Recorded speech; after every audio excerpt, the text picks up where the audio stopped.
This case involved the criminal prosecution of the former governor of Virginia, Bob McDonnell, who was charged with allegedly engaging in illegal bribery. The government's theory was that Governor McDonnell accepted various gifts and loans in exchange for performing official action on behalf of a man named Johnny Williams, the alleged bribe payer. From beginning to end, our theory of the case was that the things that Governor McDonnell did were routine activities that didn't rise to the level of official action and therefore didn't violate the bribery laws.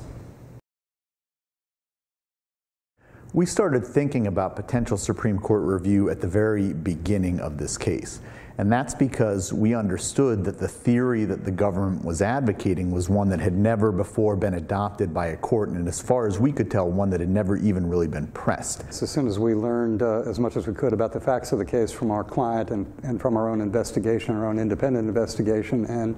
did sufficient legal research to understand the official acts issue, we started planning from that point forward to pursue that theory and to push that theory as far as we possibly could in this case. If we ended up losing this case before a jury, the theory on which the case was charged was highly vulnerable and so would be a good candidate for Supreme Court review.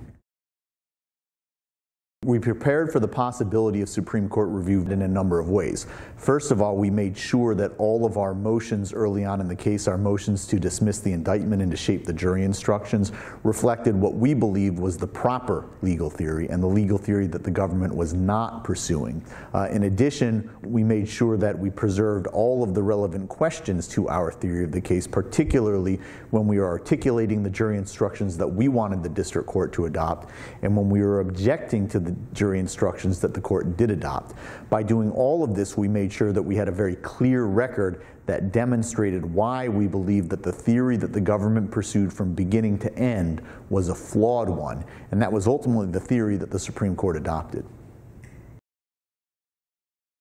I do think that the Supreme Court's opinion will have an effect beyond this case in two different ways. First of all, I think that the Supreme Court has sent a clear message to prosecutors that they ought not to be pushing novel interpretations of federal criminal law when pursuing high-profile prosecutions like this one. Secondly, I also think it recognizes that our elected officials need clear lines to know how to do their jobs properly. And what the Supreme Court said is that federal criminal law must be interpreted in a way that provides those kinds of clear and unambiguous lines.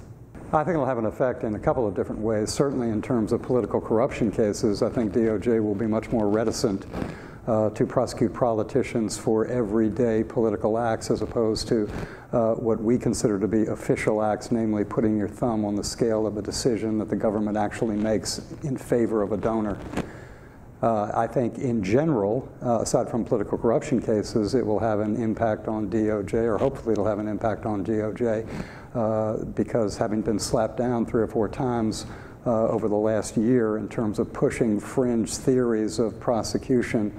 in white-collar cases, one hopes that they'll be more reticent to pursue those fringe theories in the future now that the Supreme Court has reined them in.